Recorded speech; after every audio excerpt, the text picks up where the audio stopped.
বিসমিল্লাহির রহমানির রহিম। আসসালামু আলাইকুম। সবাই কেমন আছেন? আশা করছি সবাই ভালো আছেন।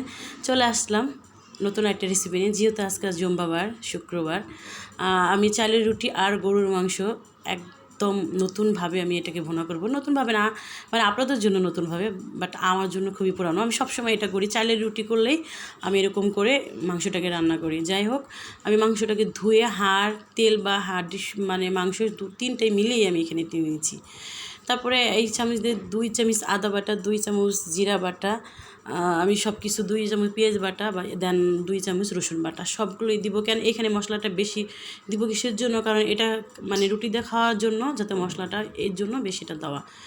যাই হোক, এটা দারচিনি, এলাচ আর গোলমরিচ একসাথে আমি বেটে নিয়েছি। এটা দেওয়ার কারণে মাংসটা অনেক সুন্দর একটা গ্রান আসে, তার জন্য এটাও আমি বেটে নিলাম।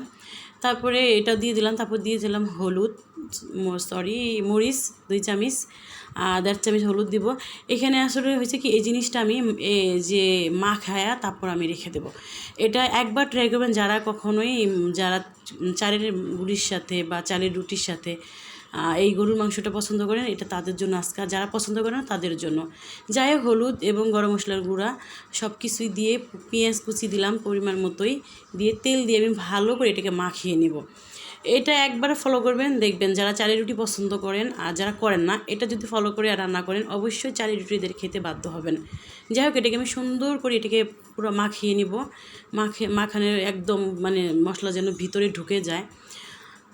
আসলে কি যে সবসময় তো গরুর মাংস একসময় একভাবে খাওয়া হয়, কিন্তু আমি এটা মানে আমি আমার মতো করেই সবসময় রান্না করি। আমি কাউকে ফলোও করি না, বাট আমি এগুলো নিজের মতো করে অনেক রান্না অবশ্যই পারি।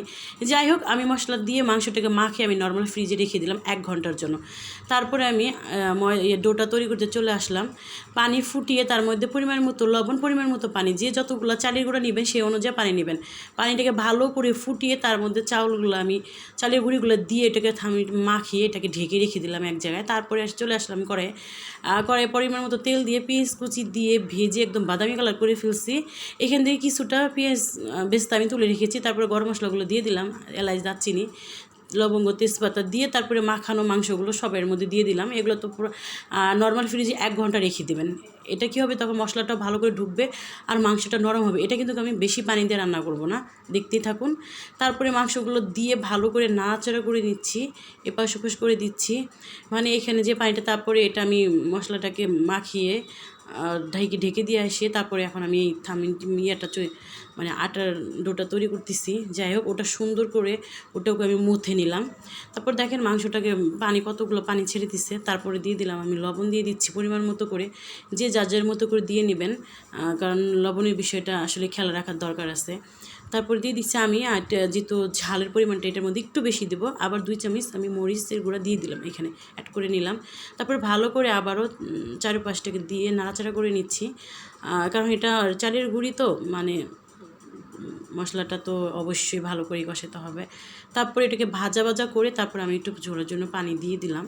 এটা সুন্দর করে এটা মানে 4-5টা আবারও দেখেন, আমি কোনো বেশি পানি ইউজ করবো না, এটা কষানোর জন্য পানিটা দিয়ে দিচ্ছিলাম। তারপরে এর মধ্যে দিয়ে দিচ্ছি পেঁয়াজের বেরেস্তাটা। এটা আমি 5 মিনিট ঢেকে তারপরে করে নিয়েছি, কষিয়ে নিয়েছি। তারপরে দিয়ে দিচ্ছি পেঁয়াজের বেরেস্তাটা, তারপর দিয়ে টক দই। এটা দিয়ে 1 কাপ, তার আরেকটু বেশি করে টক দইটা আমি দিয়ে দিচ্ছি। দিয়ে এটা সুন্দর করে আবারও নাড়াচাড়া করে নিচ্ছি। যা সুন্দর একটা ঘ্রাণ বের হয়েছিল রান্নার পরে, দেখেন আমার তরকারিটা খুবই খুবই সুন্দর একটা কালার হয়ে আসছে। যাই হোক, তারপরে দিয়ে দিচ্ছি এখানে 4 চামচ ঘি আমি ইউজ করবো। এখানে ঘিটা সুন্দর করে চারিপাশে দিয়ে তারপর ছড়িয়ে তারপর ঝোলের জন্য যে পানিটা দিচ্ছি, দেখেন খুব অল্প পরিমাণে পানি দিচ্ছি, কারণ মাংসটাকে যখন আমি মাখিয়ে ফ্রিজে রেখে দিয়েছিলাম, এটা এমনিতেও ওখানে নরম হয়ে গেছে।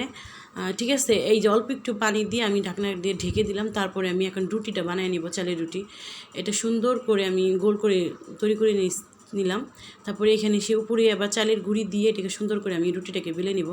আমার মা অনেক সুন্দর করে রুটি বানাতে পারে, আমার মা তো নেই, আজ আমি করতেছি। আমার মা বাড়ি চলে গেছে ঘুরতে। দেখেন এই আমার মাংসটা পুরাটা হয়ে গেছে, কত সুন্দর। এখানে কিন্তু কোনো পানি নাই, দেখছেন আমার মাংসের কালারটা। এটা কিন্তু চালের রুটির যা মজা লাগে খেতে, অবশ্যই ট্রাই করবেন। কিন্তু আমার পেজটাকে যারা ফলো দেন না, অবশ্যই ফলো দেবেন, সবসময় পাশে থাকবেন। এই দেখেন এইখানে কিন্তু কোনো পানি নেই, মশলাগুলো দেখেন একদম। এটা কিন্তু পারফেক্ট চালের রুটি খাওয়ার জন্য। সবাই ভালো থাকবেন, সুস্থ থাকবেন। আল্লাহ হাফেজ, আসসালামু আলাইকুম।